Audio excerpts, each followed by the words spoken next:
My name is Gerald. I'm 47 years old. And 15 years of marriage taught me something I wish I had understood before I ever said I do. Some people have room in their hearts for a partner, and some people filled that space long before you arrived. You just become the person paying the bills while they love someone else. In my case, that someone else was her son. I met Sandra at a hardware store in Dublin, Ohio, which is a suburb just north of Columbus. It was a Sunday afternoon in February 2008, cold enough that my breath fogged when I walked in. She was standing in the paint aisle, holding two sample cards up to the fluorescent lights. Squinting like the answer to life's problems was hidden somewhere between coastal fog and morning mist. I made some stupid joke about how they looked identical. She laughed. It wasn't a polite laugh either. She threw her head back and really let it out, and I remember thinking this woman is real, not performing, not putting on an act, just genuinely amused by a stranger's dumb comment about paint swatches. We talked for 20 minutes right there in the aisle. She told me she was repainting her living room because she needed a change. I found out later that needing a change meant her ex-husband, Derek, had finally stopped coming around after 3 years of on and off chaos. She had a 7-year-old son named Marcus, and she was doing her best to build a stable life for him. I respected that. Honestly, I admired it. A single mother working as an office manager, raising a kid on her own, handling everything with a smile. What wasn't to admire? We dated for 14 months before I proposed. I was careful. I knew that dating a woman with a child meant I was asking to join a family that already existed. I didn't walk in expecting to be Marcus's father. I walked in hoping to be someone he could trust, someone who would show up consistently, someone who wasn't like Derek, who would disappear for months and then resurface with gifts and promises he never kept. The wedding was the 12th of April, 2009. Small ceremony at a vineyard outside Columbus. 43 guests. Sandra wore this ivory dress with little beaded details along the sleeves, and when she walked toward me, I genuinely believed I was the luckiest man alive. Marcus was the ring bearer. He was 8 years old, wearing a tiny gray suit, and he kept tugging at his collar like it was strangling him. I bent down after the ceremony and told him he could take the jacket off now. He looked up at me and said, "Thanks, Gerald." Not Dad. Not anything close. Just Gerald. I told myself that was okay. That trust takes time. And for a while things were okay. Not perfect, but okay. Sandra and I established routines. I handled most of the household repairs and split the bills. She managed the day-to-day stuff with Marcus school pickups, doctor appointments, homework help. I tried to be involved where I could. I showed up to his baseball games, even the ones where he sat on the bench the whole time. I helped him with math homework, which he hated, and I didn't take it personally when he rolled his eyes at every suggestion I made. He was a kid. Kids roll their eyes. But looking back, there were signs, small ones at first. The first sign was when Marcus was 10. He got caught cheating on a spelling test at school. The teacher called home, and Sandra handled the call. When she told me about it later that evening, I said we should sit down with him together and explain why cheating was wrong.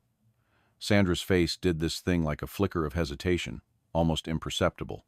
"I already talked to him," she said. "Okay, but I think it might help if we both—" "He's embarrassed enough, Gerald. He doesn't need two adults piling on." I let it go. It was a spelling test. It wasn't worth fighting about. But then there was the time Marcus broke a neighbor's window with a baseball when he was 12. The neighbor came over, calm but firm, asking for the cost of repair $180. Sandra apologized and paid him. That night, I suggested Marcus should pay back the money from his allowance, or at least do chores to work it off. Teach him accountability. Sandra shook her head. "He's just a kid. Kids break things." "Right, but he should understand consequences. I'm not going to make him feel worse than he already does." Again, I dropped it. What was I going to do? Force the issue? He wasn't my biological son. I felt like I was walking on a tightrope, always measuring how much authority I actually had. By the time Marcus was 14, the tension was harder to ignore. He had started talking back, not just to me, to both of us. But here's the thing. When he talked back to Sandra, she would gently redirect him, explain her reasoning, negotiate. When he talked back to me, she would go quiet. She wouldn't defend me. She wouldn't correct him. She would just let the moment pass, like she was waiting for me to absorb the disrespect and move on. One night, this was a Thursday in November 2016. I remember because it was the week before Thanksgiving. Marcus refused to come to dinner. He was 15. I had made pot roast, which wasn't his favorite, but the whole point of a family dinner is that you show up. I climbed the stairs and knocked on his door. "Dinner's ready. Not hungry. Come down anyway. Your mom worked hard setting the table." I said, "I'm not hungry, Gerald." "Marcus, I'm not asking." He opened the door, looked at me with this expression I can only describe as contempt, and said, "You're not my dad. You don't get to tell me what to do." And then he shut the door in my face. I stood there for a moment, feeling something cold settle in my chest. When I went back downstairs, Sandra was standing at the bottom of the stairs. She had heard everything. "He's just going through a phase," she said. "Sandra, he just told me I'm not his dad," and slammed the door in my face. "He's a teenager. They say things they don't mean. This isn't the first time. Gerald, please, just let it go tonight. It's almost Thanksgiving." The pot roast sat on the table, steam rising, and neither of us touched it for a while. That awkward silence stretched out until it became almost unbearable. I could hear the clock ticking in the hallway, that old wooden clock her grandmother had left her. Tick, tick, tick. Finally, Sandra picked up her fork and started cutting the meat, and I followed, and we ate without speaking. Marcus never came down. Sandra brought a plate up to his room later, and when she returned, she acted like the whole thing hadn't happened. That was the pattern, and it repeated itself for years. Marcus would disrespect me, sometimes subtly, sometimes openly. Sandra would excuse it, minimize it, or ignore it entirely. And I would swallow my frustration because I loved her, because I had committed to this family, because I kept telling myself it would get better. It didn't get better. By the time Marcus graduated high school in 2019, I had paid for his car insurance for 3 years.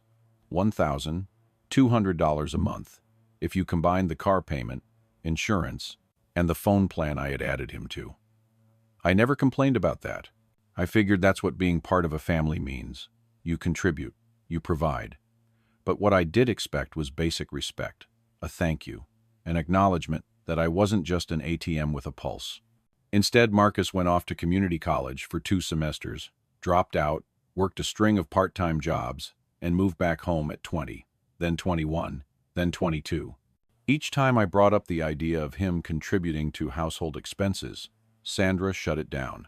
"He's finding himself," she said once. "He's 22, Sandra. He's found himself in our basement playing video games until 3 a.m. Don't be cruel." "I'm not being cruel. I'm being realistic." That conversation, I think it was a Saturday morning in March 2022, ended with Sandra leaving the kitchen and me sitting alone at the table, staring at her chipped coffee mug with the sunflowers on it. She always drank from that mug. The chip was on the handle, a tiny piece missing, and she never replaced it. I used to think that was endearing. That morning, it just annoyed me. Everything annoyed me. I had started to feel like a guest in my own home, tolerated but not wanted. Around this time, I started keeping a notebook. Nothing fancy, just a worn brown notebook I picked up at the office supply store. I wrote down incidents, dates, times, what happened, what was said. Not because I was planning anything, but because I needed to confirm to myself that I wasn't crazy, that these things were really happening, that my feelings were valid. Wednesday, the 6th of April 2022, 7:45 p.m. Marcus told me to shut up when I asked him to lower the TV volume. Sandra was in the room, said nothing. Sunday, the 15th of May 2022, 2:30 p.m. Overheard Sandra telling her sister Denise on the phone that Marcus just needs more time. She's been saying this for 3 years. Tuesday, the 28th of June 2022, 9:17 p.m. asked Sandra if we could go to counseling. She said, "Maybe," and changed the subject. Third time I've asked this year. The notebook filled up slowly, page after page. Reading it back, I could see the trajectory. The marriage wasn't declining. It had been declining for years. I was just finally documenting the fall. The thing that broke everything, really shattered it, beyond any hope of repair, happened on a Sunday, the 3rd of September 2023. I remember the date because it was the day after what would have been our 15th wedding anniversary. We had skipped celebrating that year. Sandra said she was too tired. I didn't push. That Sunday morning, I was drinking coffee in the kitchen when Marcus came in. He was 23 years old, 6 feet tall, still living in our basement, still unemployed. He poured himself cereal, didn't acknowledge me at all, and sat down across the table. "I'm starting a business," he announced. I set my coffee down. "What kind of business?" "Food truck. Already found one for sale. Guy wants $40,000 for it." I almost laughed, but I caught myself. $40,000. "And where are you planning to get that?" He shrugged. "Mom said you guys have savings." My spine stiffened. "Our savings are for retirement, Marcus. That's not play money." "I'm not playing. This is a real opportunity." "Then get a loan.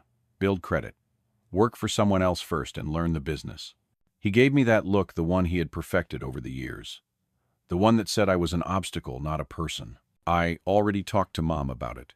I should have stopped there, should have waited. But something about the way he said it made my stomach drop. I found Sandra upstairs in the bedroom, folding laundry. "Did you tell Marcus we might give him $40,000 for a food truck?" She didn't look up from the laundry. He mentioned the idea. And I said we'd discuss it. "Sandra, that's our retirement fund. That's 15 years of saving. I know what it is." "Then why would you even suggest?"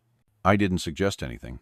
I just didn't say no. Not saying no is the same as saying yes to him. You know that." She finally looked at me. Her expression was hard to read. Defensive, maybe. Tired. "He needs help, Gerald. He's trying to do something with his life. He's had 6 years to do something with his life. I'm not funding a food truck so he can fail on our dime. You don't know he'll fail. He dropped out of community college after 2 semesters. He's never held a job for more than 4 months. He has no business plan, no experience, and no track record of follow-through. The odds are not in his favor, Sandra." She went back to folding laundry. The silence was thick. I could hear the washing machine running in the basement, that rhythmic sloshing sound. "I'm not agreeing to this," I said. "I want to be clear about that." She didn't respond. That night I couldn't sleep. Something felt wrong. Not just the arguments happened. It was the way Sandra had deflected, the way she wouldn't make eye contact. I waited until Tuesday morning when she left for work, and then I logged into our bank account from my laptop. The $40,000 was already gone, withdrawn on Saturday, September 2nd, the day before our anniversary. I sat there staring at the screen for probably 5 minutes, maybe 10. The number kept blinking at me, the new balance, reduced by 40 grand. My vision actually blurred a little, not tears shock, just raw shock. When Sandra came home that evening, I was waiting at the kitchen table. The laptop was open in front of me, showing the transaction. She walked in, saw my face, and stopped. "Gerald, you took it. You took the money without telling me." She set her purse down on the counter, slowly, deliberately. "He needed it. The seller had another buyer lined up. We had to act fast." "We?" "There was no we. There was just you, making a decision about our retirement without even asking. You would have said no." "Of course I would have said no. Because it's insane, Sandra. $40,000 to a 23-year-old who's never demonstrated responsibility in his life." "Don't talk about my son that way." "I'm not attacking him. I'm stating facts. And you know what? This isn't even about the money anymore. This is about you going behind my back. This is about you treating me like I don't exist in this marriage." And then she said it. The words that ended everything. "He was here before you, and he'll be here after you're gone. That money is for my son." I just stared at her. The kitchen was quiet except for the hum of the refrigerator. That old yellow envelope with last month's bank statements was sitting on the counter next to her purse. The sunflower mug was in the drying rack. Everything looked the same as it always had, but everything was different. "So, that's it," I said. My voice came out quieter than I expected. "I'm just temporary. I've always been temporary to you." She didn't deny it. That was the worst part. She just stood there, jaw tight, shoulders squared, like she was ready to defend her position to the death. I got up from the table, walked upstairs, and started packing a bag. The next few weeks were a blur. I stayed at a Comfort Inn on Sawmill Road for 11 nights. The room smelled like industrial cleaner and stale air conditioning. The bedspread had a pattern of little green diamonds that I stared at every night while my mind raced. Sandra texted me on the 3rd day. Her message said, "Can we talk? I don't want it to end like this." I didn't respond. She texted again on day 7. Her message said, "Marcus says you're overreacting. Maybe you should come home and we can figure this out." I actually laughed out loud when I read that one. Sitting in that sterile hotel room, I laughed. The sound was strange, coming out of me, harsh and hollow. Marcus says I'm overreacting. Of course he does. He got his $40,000. Why would he want me back in the picture? By day 12, I had contacted a divorce attorney. Her name was Claire Brennan, and her office was on Broad Street downtown. Third floor of a building that smelled like old carpet and fresh coffee. She had this way of listening that made you feel like what you were saying mattered. I told her everything. The years of being sidelined, the disrespect, the $40,000. "Do you have documentation?" she asked. "I have bank statements. I have text messages between Sandra and Marcus planning the withdrawal." She left her iPad at home, and I saw them before I left. "I have credit card records showing years of secret purchases. And I have this." I pulled out the worn brown notebook. She flipped through it. Her eyebrows rose slightly. "You've been thorough." I had to be. I needed to know I wasn't imagining things. The divorce process took 6 months. Sandra initially contested it, then stopped fighting when she realized I had documentation of her taking marital funds without consent.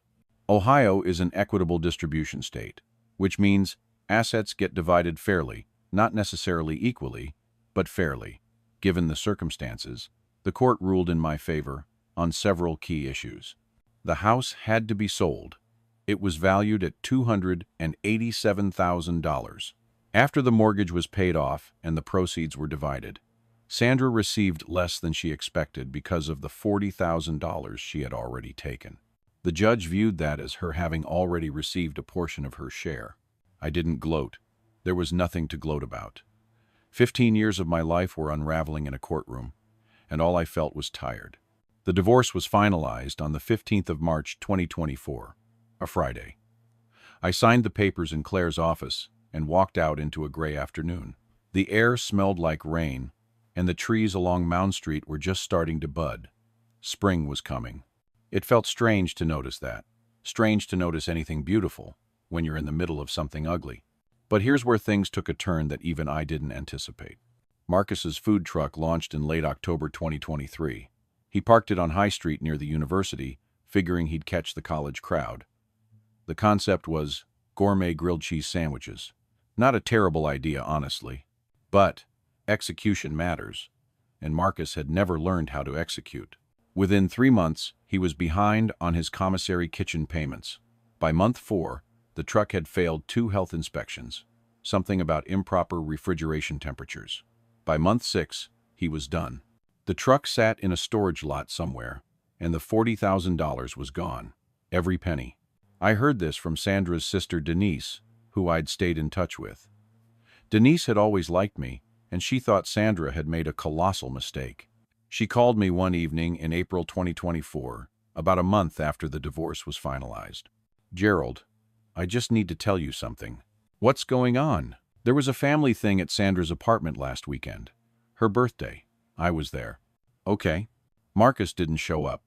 Didn't even call. And Sandra, she just broke down. Started crying at her own party. Said she made a mistake. Said she pushed away the only stable thing she ever had." I didn't know what to say. Part of me felt vindicated. Part of me just felt sad. "She asked about you," Denise continued. "Asked if you were seeing anyone. Asked if I thought you'd ever forgive her." "What did you tell her?" "I told her I didn't know. But honestly, Gerald, I don't think she deserves your forgiveness. Not after what she did." The irony wasn't lost on me. For years, Sandra had treated her son like the center of the universe. She had sacrificed her marriage, her retirement savings, her future stability, all for him. And now? Marcus barely called, barely visited. He had moved to Cincinnati with some girlfriend, and only reached out when he needed something, which apparently wasn't often anymore now that there was no money left to take. Meanwhile, Derek Marcus's biological father had resurfaced right around the time of the divorce. Denise told me he had shown up at Sandra's door, talking about how he always loved her, how he wanted to try again. Sandra actually considered it for a few weeks. Then Derek ghosted her again, exactly like he had done a dozen times before. Some patterns never change.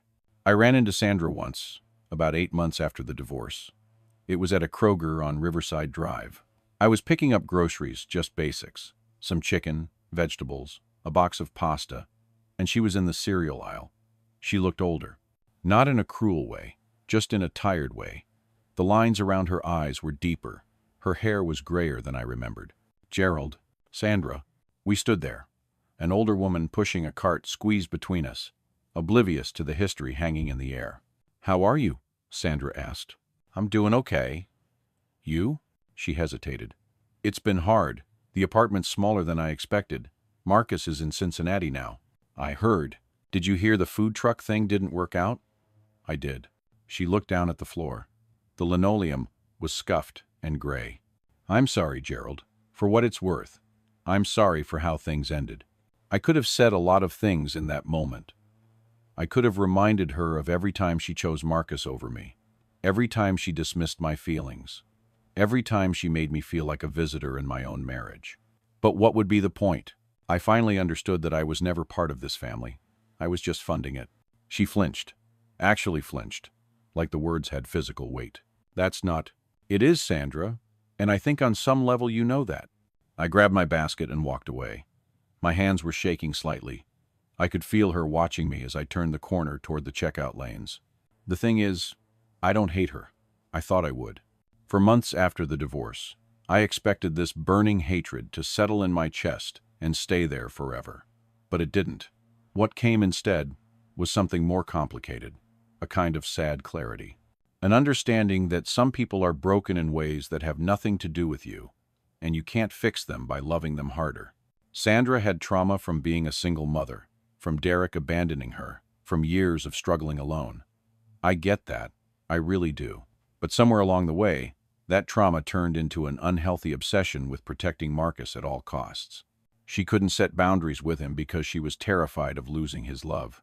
She couldn't discipline him because she felt guilty about the instability of his childhood. And she couldn't prioritize her marriage because in her mind, I was replaceable in a way Marcus never would be. She was right about one thing, I suppose. Marcus was there before me. He'll be there after me. But what she didn't understand is that constantly choosing one person at the expense of another destroys both relationships eventually. Marcus never learned accountability, never learned respect, never learned that actions have consequences. And now he's a 24-year-old man with a failed business, maxed out credit cards, and a pattern of disappearing when people need him. She created that. Her bottomless well of unconditional forgiveness didn't raise a confident adult. It raised a person who never had to grow up. And the marriage? Well, you know how that ended. 6 months after the Kroger encounter, I started dating someone. Her name is Patricia. We met through a mutual friend at a backyard barbecue in Westerville. She's 44, divorced, no kids. She works as a physical therapist at a clinic near Polaris Mall. The first time we went out for coffee, she asked me what happened with my previous marriage. "It's a long story," I said. "I've got time." So I told her. The abbreviated version at first, then more details as we got to know each other. She listened without interrupting, which I appreciated. When I finished, she was quiet for a moment. "Can I ask you something?" "Sure. Do you regret the 15 years? I thought about it, really thought about it. I regret not seeing the signs sooner. I regret silencing my own instincts because I wanted the marriage to work. But the years themselves? There were good moments. Vacations, holidays, quiet nights on the couch. It wasn't all bad. That's what makes it hurt more, honestly. If it had been entirely miserable, walking away would have been easy." Patricia nodded. "I understand that. Do you? Because most people act like you should just hate your ex and move on. Most people haven't been through what we've been through." That was the first moment I thought maybe this could be something real. We've been together for 10 months now. It's not perfect, no relationship is. But there's a mutual respect that I didn't realize I had been missing. When we disagree about something, we actually talk about it. When I express a concern, she doesn't dismiss it. When she needs space, I give it to her without taking it personally. It's remarkable how simple relationships can be when both people actually want to be there. I still have the worn brown notebook. It's in a drawer in my desk, underneath some old tax documents. I don't read it anymore. I don't need to, but I keep it as a reminder. A reminder that I wasn't crazy, that my perceptions were accurate, that the things I experienced were real and valid and worth documenting. Last week, I was going through some boxes in my garage stuff. I still hadn't unpacked from the move, and I found an old wedding photo. The silver frame was tarnished now, dust collecting in the crevices. There we were, Sandra and me, standing in front of that vineyard on the 12th of April 2009, both of us smiling like we had everything figured out. I almost threw it away. My hand was literally over the trash can. But then I stopped. I wrapped it in newspaper and put it back in the box. Not because I want to remember the marriage, but because I want to remember the lesson. The lesson that love, by itself, is not enough. That respect matters. That boundaries matter. That a partner who constantly chooses someone else over you is not really a partner at all. Marcus's car, the BMW I helped pay for, ended up getting repossessed, according to Denise. Apparently he stopped making payments when the food truck failed, and his credit tanked. I'm not sure what he's driving now. Honestly, I'm not sure I care. I wasted a decade trying to earn that kid's respect, and what I got was contempt. At some point, you have to stop extending yourself to people who refuse to meet you halfway. I saw Marcus's car keys once, sitting on the kitchen counter back when I still lived in that house. They had a little chain attached, some trinket he'd picked up somewhere. I remember thinking how strange it was that I was paying for a car I'd never drive, for a person who wouldn't even acknowledge me at dinner. Now that memory just feels like a symptom of a larger disease. If there's one thing I've learned from all of this, it's that you can't force someone to value you. You can show up, you can provide, you can love unconditionally. But if the other person has already decided you're secondary, there's nothing you can do to change that. The only choice you have is whether to keep accepting crumbs or to walk away and find someone who offers you the whole meal. I almost didn't share this story. It's personal in a way that makes me uncomfortable. But then I thought about all the other people out there in similar situations, step-parents who feel invisible, partners who feel secondary to a child who doesn't respect them, husbands and wives who have been told in 1,000 small ways that they don't matter as much as someone else in the family. If that's you, here's what I wish someone had told me 10 years ago. Pay attention to the patterns. Document what happens. Trust your instincts. And know that walking away isn't failure. Sometimes walking away is the only way to save yourself. It's now May 2025 as I'm telling this. Patricia and I are talking about moving in together. We're looking at places in Grandview Heights, which is this quiet neighborhood on the west side of Columbus. The other day, we were touring a townhouse with a little backyard, and I caught myself imagining summer barbecues, neighbors stopping by, a life that was actually mine instead of one I was funding for someone else. Sandra texted me last month. Her message said, "I hope you're doing well. I think about our talks sometimes." I read it. I didn't respond. There was nothing left to say. The funny thing is, and this is maybe a strange detail to include, I actually slipped on the stairs at that townhouse showing. Just a small misstep, nothing serious. But Patricia caught my arm and I stumbled into her, and we both laughed. The realtor looked at us like we were ridiculous. For a second, just 1 second, I forgot everything that had happened. I was just a guy touring a townhouse with someone he cared about, tripping on stairs like an idiot. That's what moving on feels like, I think. Not a grand declaration, not a dramatic transformation, just small moments where the past doesn't have its hooks in you anymore. Where you can laugh at something stupid without the weight of 15 years pressing down on your chest. My name is Gerald. I'm 47 years old.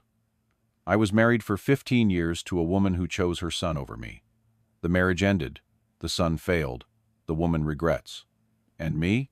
I'm sitting on my new couch, in my new apartment, writing this down, thinking about the future instead of the past for the first time in a long time. That's the whole story. It doesn't have a perfect ending, because life rarely does. Sandra isn't a villain. Exactly, she's a person who made choices that hurt me. Marcus isn't evil. He's a young man who was never taught to be better. And I'm not a hero. I stayed too long, tolerated too much, and waited for things to change instead of making them change. But I'm here now. I'm okay. I'm more than okay, actually. And honestly, that feels like enough.